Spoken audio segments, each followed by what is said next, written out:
Hey everybody, C-Note here, and welcome to the C-Note FM. I am slowly starting to figure out my rebranding. I think I'm going to go with the name DOPEamine, D-O-P-E-amine, A-M-I-N-E. And I'm going to work out a logo and all that situation. So this channel, I'm not sure if I'm going to keep my name on this channel or just change it to DOPEamine, because I'm mostly just focusing on putting out the podcast on this station right now. I haven't really been using Anchor for generally what it's intended for. I'm just using it as a platform to post my podcast, which is a weekly affair every Wednesday. So today, I'm posting my interview with Natalia Yungerlevi, who is she focuses on helping businesses to improve their culture to retain talent. So she retains talent. She helps people, clients, to make sure that the working environment and both the bosses, the CEOs, the owners, and the employees are doing everything they can to create a harmonious work environment so that people can work together and keep talent on board. Because it's a shame when you get someone good in your business and then they get poached by somebody else or whatever. But she also has a very heartfelt story about her past being in the foster care system and using her knowledge of helping people within the corporate environment to translate that into helping the foster care system with a initiative that she's working on, a nonprofit that she's working on. I can't remember it off the top of my head, I'm sorry, but listen to the podcast and she'll tell you a little bit about that story. She'll tell you who she is, what she does, and there's a lot of great information. If you're a business owner that is having struggles with this is a great podcast for you. If you are someone who is interested in the foster care system or any kind of struggles mental health wise, having to deal with that, she has really channeled her energy into something incredibly positive, into a business that has been helpful on a practical standpoint, but is also building to something bigger and something beyond herself, and really kind of using her experiences as a method to power her forward. So I think it's a really great podcast. There's a lot of really great messages in here. She's really great to talk to and a really lovely person. So I'm pretty excited to share this with you. Stay tuned for some updates on the podcast branding update and change. I really like the idea of where it's going to go. You might not see it fully fleshed out until maybe a few weeks from now, but I've got a couple great episodes coming up. I've been talking to some really great people, and I've got podcasts planned and recorded until the end of March, first week of April at this point. So things are going well. I'm pretty excited about it. I feel pretty good today, which is nice in terms of my mood check-in. And I want to make these intros something filled with a little bit more depth. So I'm going to be playing with some comedy writing, some other things going on in my life, and sharing a little bit more of like a supplement of the topic and what we've been talking about and stuff. And as this thing starts to grow, maybe I'll do post podcast like breakdowns or recaps or Q&As or something like that. I'm going to be playing with other things in terms of Facebook Live, stuff like that. So if you're not following me on my Facebook, facebook.com/rivaldesign, that is my personal Facebook account.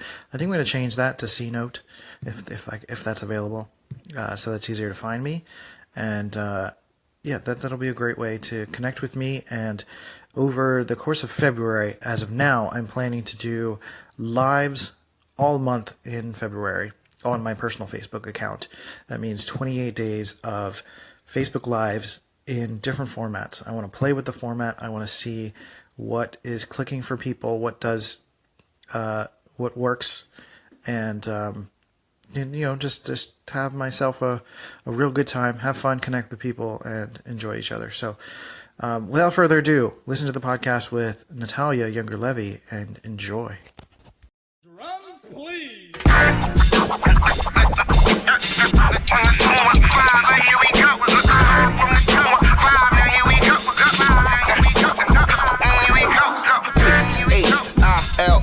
Why?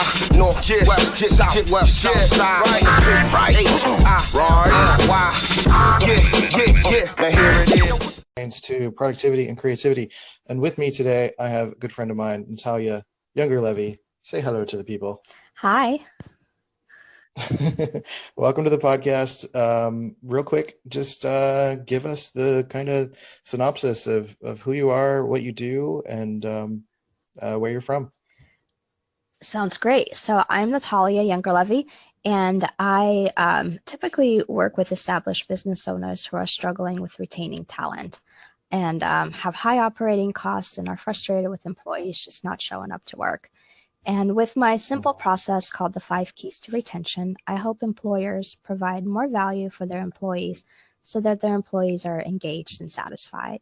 I help the employers reduce their turnover, lower operating costs, so they can increase their profits and pretty much grow a sustainable business. I think what a lot of business owners want. And so most of my career has been in the insurance industry, and I'm an employee benefits specialist. And I've brought in this retention aspect of my business a few years ago to just add more value for the employers. Right, that's really interesting. What kind of problems do you run into with businesses running? Um, um, what kind of problems do businesses have with retaining talent? Usually, do you see? Like, is it poor management, poor situations? Like, what does that entail, and what kind of problems do you see? That's a good question. So I think that the most typical, like I call it symptoms that kind of start to show up when a company has a retention problem is the employees are not engaged. So they show up to work, but they're really like you can tell they're there, from the time that it's like the 9 to 5 kind of mentality, and they're pretty much doing like bare minimum. Um, there is, conflicts between management and employees, disgruntled employees, and you probably most likely the business owner has a lot of like resignations coming in waves because that typically when one employee quits or is laid off, the rest of the crew feels it. And even though it might not be evident right there immediately, like it starts to show up within a few weeks because the rest of the employees need to now make up a little bit more work while you get somebody else in to make up for the person that left. And so it puts more stress on everybody, and it just kind of creates this like it brings down the morale in the business. So those are some of the symptoms that business owners feel, and it's not always so evident that it's a retention problem. So typically I'll talk to them about the culture going on in their company with their employees. And a lot of times I find that the employers are just really disconnected from that. They believe that it's an HR issue. And so a lot of the fixing comes in place when I get everybody together and get everybody on the same page and we get strategies going. And then we execute those strategies within a 6-month period. And typically by the time the year is over, the turnover has decreased by about 40%. Employees are bringing in twice as much profit. So a lot of good things come from having an employee first culture. Yeah, I mean, people are important, which is why I talk Heck about yeah. mindset and health. It's like if you're not even treating yourself as an individual well, then how can you perform or do the work well that you need to do? So I mean, that's super rad. I didn't even know that after we talked about ourselves for a while. So that's pretty cool. Do you typically work with like CEOs and management, or do you talk to employees as well and Yes. like kind of go from management to employees depending on the problem? Exactly. Well, it's always actually any problem because part of it is having everybody be on the same page, right? And so it's a Right. two-way street. There is activities that the employers have to participate in and have to kind of maintain that it's a priority to stay engaged with their employees and to build a culture that works for everybody. And then the employees have responsibilities too. It's not like it's all on the employer just to get these things going and then they show up to this, beautiful like employment of like all of their dreams. They have to put in Mhm. some effort and time and they have their own part of the agreement that they have to uphold. Right, like any good relationship, it's a two-way Exactly. street. You have to be a good, happy employee and be a good, happy manager. All the it's a beautiful relationship. And interestingly enough, like people will look at big companies like Google or Apple and all of these like huge facilities they have and like nap pods and and like their own cafeterias and stuff. And I get the perception that a lot of smaller companies are like, we can't afford that crazy stuff, so how can we take care of our employees? But it's really about what that is on a larger scale is finding ways to take care of people. Um, so, I mean, would that be accurate in saying that like it is about people and relationships more than it is about like the environment or the stuff that they're surrounded by? Maybe it's a little bit of both, but It is a little bit of both, but you hit the nail right on the head with what you were saying. So it is environment. Like you do have to have a good culture because you can bring employees in and offer the best employee package, like pay that's more competitive than market what the market is offering, and amazing employee benefits, and that just gets them in the door and gets them to say yes. But once they're there, if they figure out within the first 6 months that the culture is terrible, that the employees are overworked, there's no breaks, management is pretty much just barking at you. There is no two-way communication.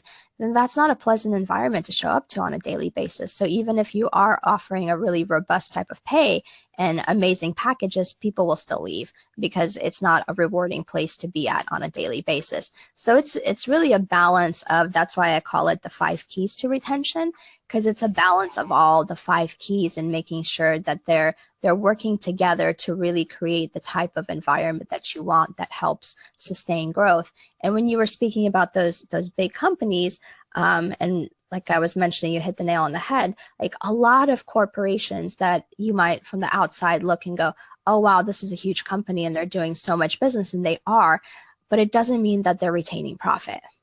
Like there could be a number of reasons for that.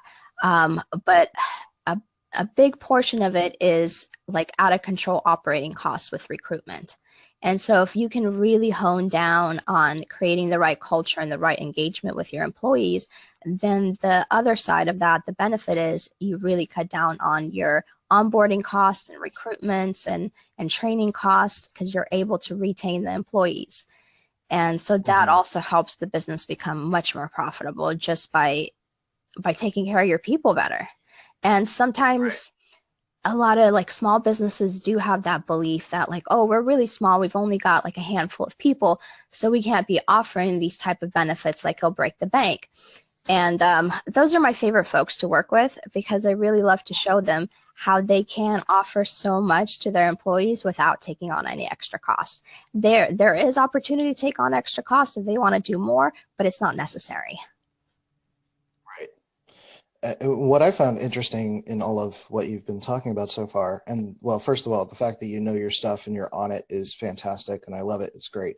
Um, Thank you. but some of the employee responsibility side of it, we typically look at, businesses and it's like, oh, it's management's job to make sure the employees are happy, or the CEO's job, or the business, or whatever. But employees have a role in that too, in making sure that they're asking for the things that they want. And I mean, I'll let you speak to that a little bit more because obviously you're the expert in this. But it seems like, like I said, in all kinds of relationships, whether it's employee and manager or person to person marriages, things like that, it's about communication, mutual trust, and respect, and asking questions and asking for what you want.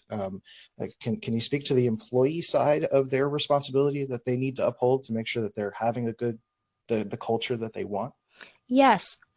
Um, so it is about just speaking up in the right opportunities too. Um, and Mhm. so those are usually opportunities, in beginning in the onboarding process about what it is that you expect from your employer. Mm. And after being hired, making sure that there is an open line of communication. I think sometimes employees feel that they can't tell their employees certain things, like maybe something about the environment makes them uncomfortable. and they feel like Mhm. they're too new to be able to voice it. But it is important to voice it in the right time. It's not like while you're passing in the hall, just kind of telling your manager, hey, this is uncomfortable, but more like ask him for a time that's a good time for both of you guys to meet, sit down for like a 10-minute conversation and just say, hey, I've been here for this long and this is what I've noticed and this is how I feel about it. And so really Right. having that open channel and the employee knowing and speaking up is important. And that's something that they have to own. Right. It's important from an individual standpoint to really be able to have the self-awareness to realize that something in the environment is bothering you, but then have the strength and building those relationships with your management to be able to talk to them and share what the problems are. I have a lot of good personal stories that revolve around this, actually, if you don't mind. Um, just kind of generally, like with me and my mental health issues, I've had cyclothymia, which is a low-grade bipolar disorder, and that affects my mood, which means some things in my environment can affect my mood, the people I interact with, and even things like loud noises or lots of noise in an environment, too many people, things like that. I've had previous employers that moved us into like more of an open environment, and that kind of crushed me. It didn't work for me to have sort of like this 300 people in one giant room. Like that was terrible. It was just too much noise, and I had to be basically I spoke up eventually and had to be moved. And with my last job, I finally learned to get ahead of it up front. I spoke to my manager in basically when I was onboarded and when I started talking and having conversations. Luckily, they're very people focused, and they had one-on-one conversations with me and my manager, and then my creative director. And I let them know that like this is who I am. There's going to be some situations where maybe I need to make some adjustments, and I just want to know that I can speak to you about that. And if you're honest about who you are, it seems that you're able to like share that stuff with management, and they'll most people, if they're decent people and decent managers, will make that adjustment for you, it seems. Yeah, they should. It's important to be able to have those open lines of communication and understand what your employees' needs are, especially up front. And I know what you mean that not every environment is perfect for everybody. Like the environment that you just mentioned of working in a room with 300 people, that's happened to me too. I spent some time at a call center and I was like, this is not for me. Like I can't concentrate when I hear, you know, 10 other people talking in the room. I can't concentrate on the person I'm speaking with over the phone. And, for me, I just didn't last long in that place. And so it's important to have a right fit, to know what's going to be expected of you when you join the team, and for the employer to know what you expect of them to be Right. productive. Are there things that employers can implement into their onboarding process, or is this something that you work with them on to really change some things on the onboarding process to kind of encourage people to be more open about their needs? Um, so during the interview process, because of, certain laws that prevent us from being able to ask a lot of different type of questions, so I'd say it's more like after the hiring process, the the beginning training, making like I would have an orientation for all, and during that Right. orientation, really speak into the company's core values and the culture Mhm. and what work is going to look like on a daily basis or on a yearly basis. Talk about opportunities for growth, or if somebody needs to reach out and they have a what's the protocol for that? How do they go about that? And so that way, there's a roadmap at the very beginning, and people know how to navigate that system versus for like I without that kind of communication and the employees knowing who to go to and when the right time to go to them regarding a problem, it's like this, employees have things that they want to tell their manager and their managers don't know about it, and if there's no roadmap, it becomes this confusing environment, and there's a lot of hostility that actually comes from that, and even resentment. And so it's so much easier to get in front of the problem and create those solutions and just have people understand that they can get a hold of you and how to get a hold of you, or that they can voice their needs, whatever their needs are. And, the employer still has a decision of whether they want to provide that or not.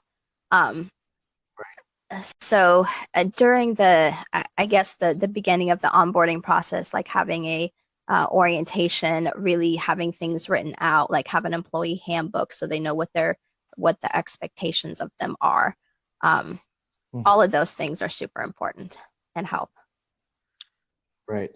Um, are there situations where you go into an environment and you kind of have a group chat with everybody, for instance, and are there times when it's evident that either a manager or an employee is not a good match for the company, and do you make a suggestion uh, as to whether or not to keep certain employees? Are there obvious situations where somebody just shouldn't be working in those environments and you suggest to get rid of them, or is that not something you guys dive into?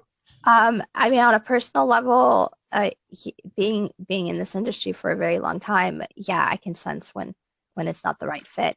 But that's not something that if a manager asks me like directly, you've met with 100 of my employees, who do you think are, the at the highest risk to be quitting tomorrow? Then I'll mention who they Mhm. are, and I'll speak into why, and maybe why I think, what parts of the problem were, or where the disconnect is, why it might not be a right fit. But that doesn't mean that those things can't be changed. So if the employer Right. feels like the employee is valuable and has some skill sets that are special and that might not be easily replaceable, then there's got to be a level of compromise there. So depending on what it is that that's not making the employee a right fit. Sometimes employees can be habitually a little bit late, like within 5 minutes. And so if, being 3 minutes or between a minute to 5 minute late consistently is something that you can deal with for the skills Hmm. that they have, then it's a good compromise. But if that tardiness just really erodes at the business, and people aren't able to function as a team because of that, because that time frame is so tight or so necessary, and a compromise can't be made, well, then they probably aren't a right fit. Right. Right. That's a good analysis of that. Um, So I'm sure a lot of people are who are listening are like, she mentioned 5 keys to retention and you haven't talked about it yet. Um, so is that something you want to speak to? Are you willing to talk about what those 5 keys are a little bit? Maybe not the whole thing, or just say where they can find more about it, whatever you want to do. Yeah, so the five keys to retention are core values, culture, Mhm. competitive benefits, community, and crew. So they're all general, but it's about how we implement them and what we do with them. And so I can't just give, it's not like a template, because every employer has a different type of retention problem. Or some people might not even know that they have a retention problem. They may be going through a symptom of it, like over and over again, but not particularly know that it's a retention problem. So I always invite everybody to call me, to schedule a call with me. And you can go to talktonatalia.com, Mhm. and Okay. schedule an appointment there, or you can go to my website, which is nataliayungerlevi.com, and there is a tab Mhm. there to book a call, and we can get on the phone and talk about what some of the problems, or some of the things, that the challenges, struggles that you're experiencing with your business, and what, whether you do have an employee retention problem or not. And I have a checklist that employers can go through on their own time, or they can go through that checklist with me, whatever makes them more comfortable, and really authentically sit down and ask themselves those questions of like what their company culture is, and are their employees showing up, and how are they showing up, and how is the management showing up. So Mhm. it's a 2-page checklist. It's pretty quick to go through, and it has the 5 keys on there, and it gives employers a really good idea about what employee retention entails, and what like a employee first company culture would look like. Mhm. Yeah, that's rad. There's a lot in there to learn from and to think about. Even just with those core elements with culture and core values, like even just looking at those words, you can kind of get the general sense that these things are important. But it's important to, like you said, realize that these are not templates. These are things that you have to look at what's unique to this company and this culture and what fits, because somebody who might have particular values might just not fit into this company at all. It might just not work.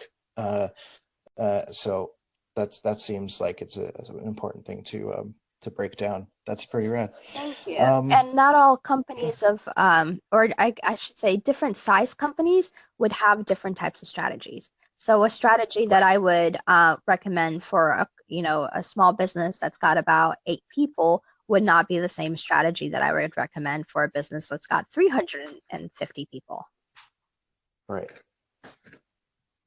So with like larger companies, like you were saying before earlier in the podcast, that some of the employers might get disconnected from what's going on in the company. So what kind of examples of that have you seen? Or is it someone who's just like not literally in the business or in the building, someone who's not communicating with their employees, or just has no idea what's going on? Anything like that Ye- that happens? That definitely happens a lot.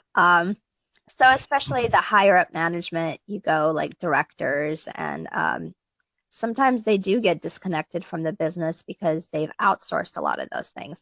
And especially depending on the level of outsourcing that their HR, like if they have a professional organization handling, like a temp organization handling a lot of their employee needs. So they're even more disconnected. So they kind of have that belief that if there's something going on with their employees, they really need to go to that HR department or handle it with them. And so it's a good excuse to just kind of lean back and go, oh, that's not my problem. But it is everybody's Right. problem.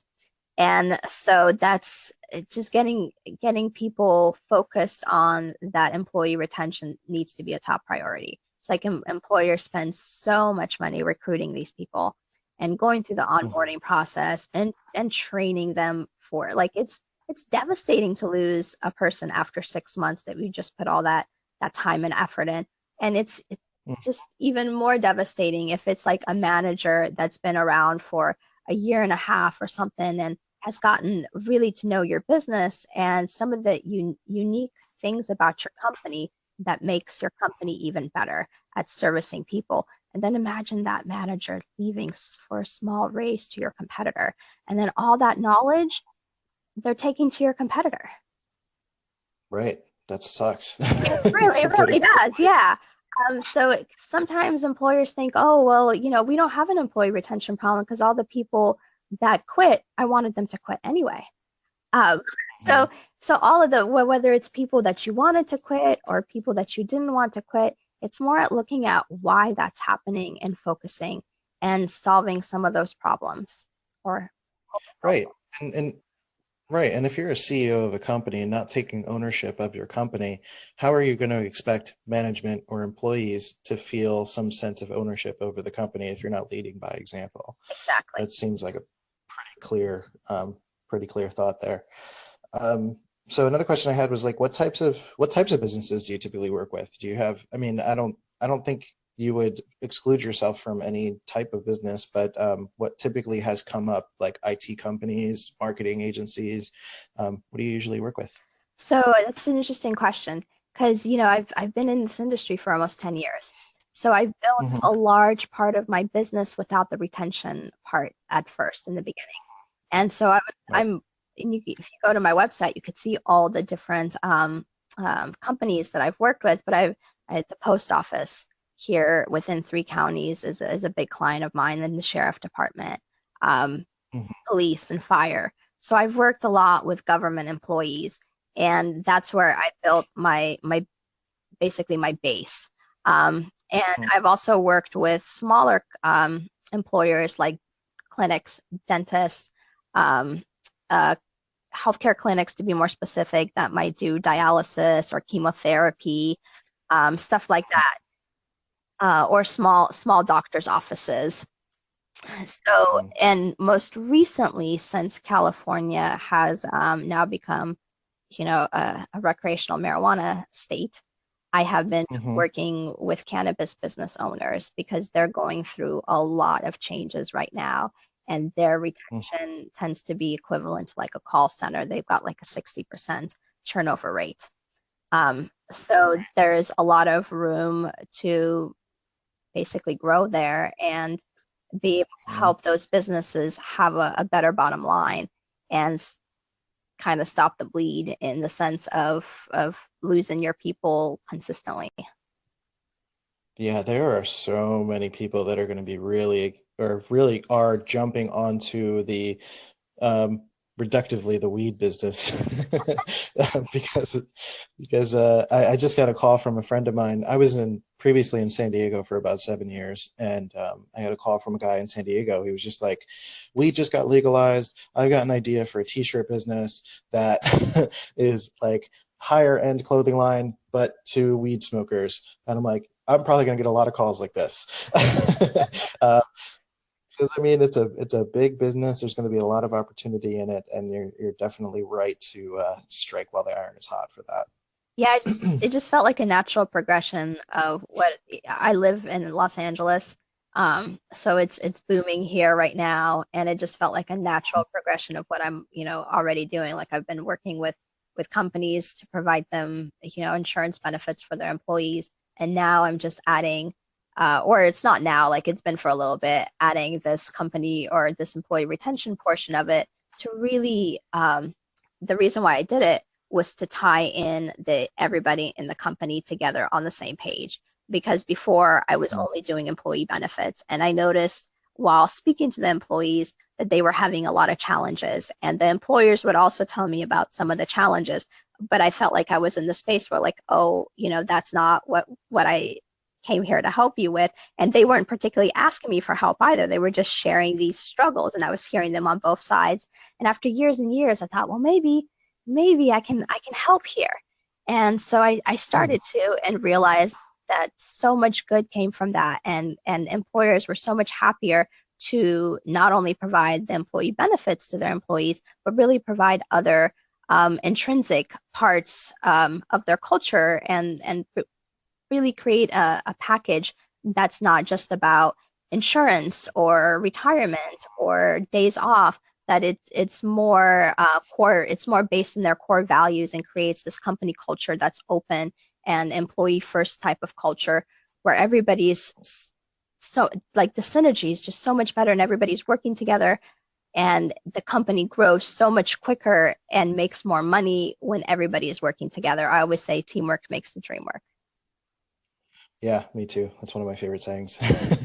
It's nice to hear that that the tides are definitely shifting in terms of like people just kind of caring more about each other. It's kind of like a generational shift too, I think. Yes. Whereas maybe previous generations just wanted the benefits, they just wanted the pension, they just wanted to sit and press the button and wait for retirement, and just leave me alone until I get my paycheck and I can sit on the couch and be left alone. But it seems like more people are, and not really just younger people. And I say generational shift, but like it's really everybody who's currently existing is thinking more about their value of life in day-to-day life. With not just planning for vacations or retirement or just having good health benefits, but really finding ways to enjoy their daily experience, and that includes working every day. So I think that's kind of like fascinating and interesting that that's something that you work with, is to kind of give people, not just business owners but employees, the opportunity to just enjoy their lives more day to day, and have a good working environment, and realize that this is a lot of time that they're spending in their lives in this place, and they need to work to make it the best that they can. That was a lot of words. There's a lot of good stuff there. Yeah. So just kind of one last question in terms of the overall scope of everything. If you could kind of give a business owner that's listening just like a nugget of information in terms of like what they can do now to do to on their own to reduce turnover, like one thing that they can do to go into their business and do every day that is going to make sure that they're retaining the good talent that they have. Oh gosh, if I had to pick one thing, And especially Hmm. not knowing what the company's situation is like, I would say Right. stay interviews Okay. are important because a lot of people think about doing exit interviews, and that's already when Hmm. the person is like leaving, walking out the door. Right. But getting grounded with your people while they're still there and checking in and having an opportunity to talk about what they want, like where they see their career going, what they Mhm. would be looking for this year might be different than next year. So that's why it's important to check in consistently. So, and I call those stay interviews. That's if I had to say one thing, that would be the one thing. That is a really good answer. And And I think it's a good way to get people to try to work with that, and then, look at the bigger issues in their company and, like, reach out to Natalia if you need more help because she knows her shit.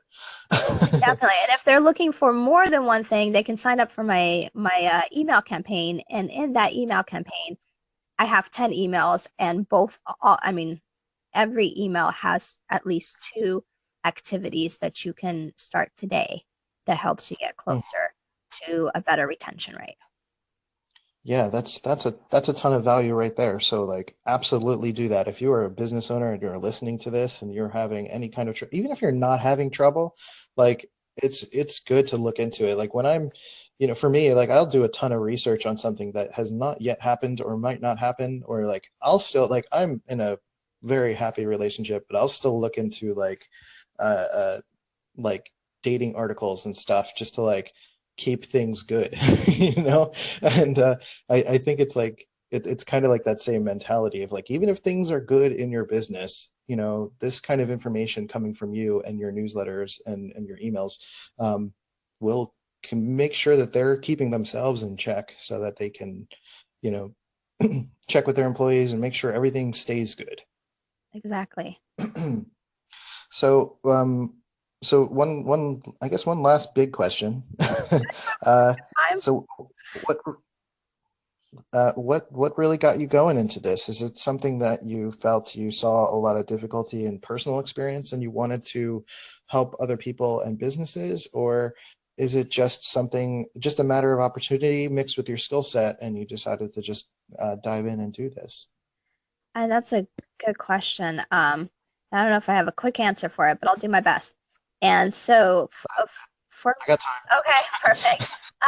So for me, I got into so basically I'm former foster youth. I used to be in foster care. And Mhm, so my lifelong dream has been to reform foster care, to mhm, to change the way that foster youth experience foster care, and even more so change the way that they age out, that they emancipate, so to give them a much better chance of the chance that they have available to them today. And mhm, going through school and kind of growing up, I knew for me it was always going to be about having my own business and using that money to help foster youth, because the most mhm, common phrase that I heard as a child whenever I was asking for any of my needs was that there's no money, there's no time for that. mhm, And so I knew that I would have to have some sort of business where I can use the profits to then grow my nonprofit. And actually, I'm so happy to be able to say that I do have my nonprofit up now. It's called Blank Canvas Youth, and we got 501(c)(3) status in April of 2017. So officially a nonprofit. So yeah, that's exciting considering I've wanted that since I was 12. I'm in mhm, my 30s now, so it's been a long road. And when I was going through school, I was looking into opportunities that would have residual income and opportunities into having a business. So first, straight after out of school, I started a company with my mom. It was a doggy daycare company, and unfortunately, my adopted mom was ill. She had fibromyalgia and she had some heavy heart problems, and passed away about a year into our business. And although our company was doing great, she was a big part of it, and I just couldn't go back after I had lost her. So I felt like I was in this fork in the road, this junction, and it was a really depressing place to be at too, because losing my mom, my adopted mom, was the biggest loss of my life. And so I went into a depression for about 2 years or so, right as I was starting my insurance career. And I was looking for a job that I could do that would not be as intensive as starting my own company that I had just done with mom. And so Mhm. insurance just felt right. And I joined an organization that wasn't a good fit for me, and really struggled there for almost a year until Mhm. we decided, or they they decided I wasn't keeping up with my quota. They were changing my quota every month, and I was let go. And so after that, it was a really a soul searching time, because I was in, in the beginning of my career, and not liking this insurance company. My mom had passed away, and I needed to figure things out. So Mhm. oddly enough, the company that I work for now just reached out to me and left me a really interesting voicemail that I had called them back on. And the interview went great, and I've been with this company for a very, very long time. And I don't like to mention the insurance company name that I work with, because I work with a team that we can match the employer with any insurance provider. So it's less about the company that I was contracted with, and more so Mhm. about what the employer needs. But that was my personal story of how I got to insurance and how I got to the company that I work with now. Yeah, that's a big personal journey that I think it's important to share, and I appreciate that you're willing to share that. You know, I think it's important for people to realize that when somebody has something rad going on, at least I feel like what you're doing is rad. There's a story that leads up to that, and there is a motivation, and sometimes difficult things in life can lead to good things and lead to positive motivations and lead us to good places. I think what you're doing is good for companies, good for businesses, good for people, and especially what you're doing for foster youth, and having that reflect upon your story is a big deal, and I think it's important, and I congratulate you on that. And Thank you. I realize it's difficult and heavy to talk about those sort of things. I do it on my podcast all the time, and it's really heavy. And but I really appreciate it.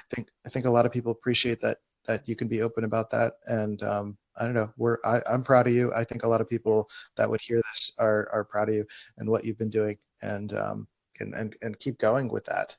Um, yeah. So there's that. Thank you. Yeah, I think that the average person just doesn't know a lot about the experience that foster youth have going on in Mhm. that world. Um, and so I've really wanted to bring more awareness and change to that space, and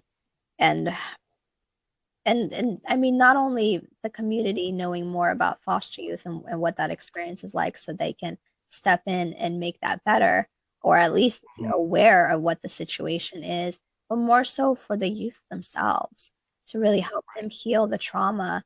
And to the reason why the company is called Blank Canvas Youth is because my purpose is really to give them a fresh start, and to Right. let them know that even those terrible things that have happened, and every foster youth, their story is a little bit different, even though a lot of us have similarities of some things that we've gone through. Every individual is different, and how they feel about it is different. So healing that trauma is a personalized approach. It's not like a template or something. Attend these classes, and after 6 weeks, everything will be better. It's never like that.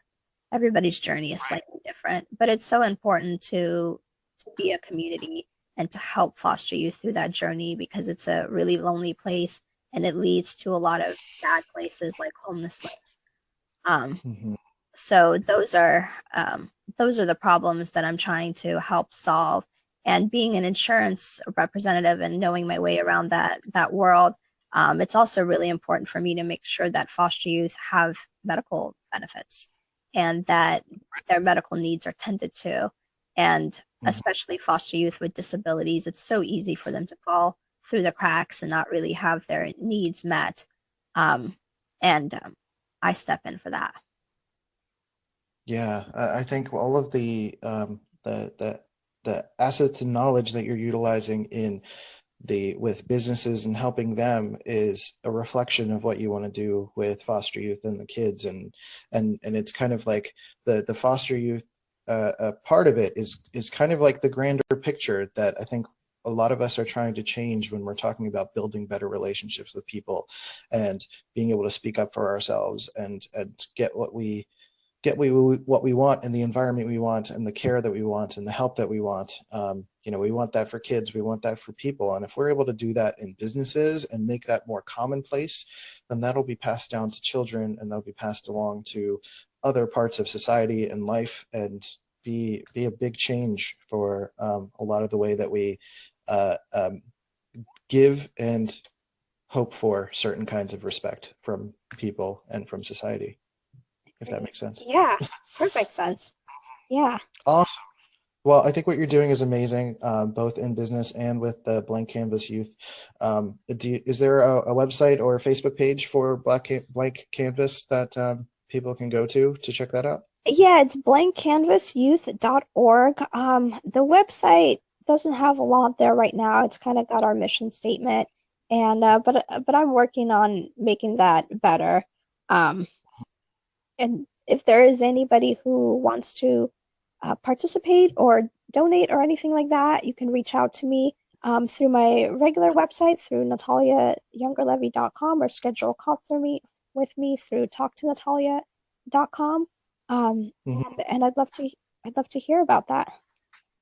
Yeah, definitely. And if anyone wants to reach out to me, in order to reach out to her, you can give a call into my station here on Anchor, or reach me at Rival My Design on any of the social channels, or Christian at rival.design, and I'll happily pass along any questions or information. Or if you want to donate, it's not always just money; it's services. Exactly. Her and I will talk about, I do web design and graphic design and stuff like that. So maybe there's situations where I can help you with some design and marketing to help spread the word. Like, I think that would be great. Thank you for your time, Natalia. Is there anything else you would like to pitch? I know you mentioned a couple of your websites. If you want to just kind of like give your website URL one more time and let people know how they can reach you. Sure, it's nataliayungerlevi.com, and blankcanvasyouth.org, or talktonatalia.com. So those are all the Perfect. And you can always reach me on Facebook too. I'm pretty active on there. Yes. Thank you so much for inviting me to your podcast, and it's been such a lovely conversation. Well, thank you. This has been great. This is fantastic. I love this. It's probably one of my favorite episodes that we've done so far. So I'm going to check out. I'm going to go sign up for the newsletter. You guys should go do that too, and let's compare notes later. So yeah, thanks you, Natalia, for being on the show, and I'll catch you guys next time. Thank you. Have a wonderful. Bye. Bye. See ya. Hey everybody, thanks for listening to C Note FM. I hope it makes you want to take over the world or go, flip a car or something positive like that. If you enjoyed the show, please go to iTunes and give it a good rating and all that good stuff, and share with your friends, and let me know how you felt about it. Go to howmynameischristian.com to find out more about me and what I do, and I'll talk to you and see you next time.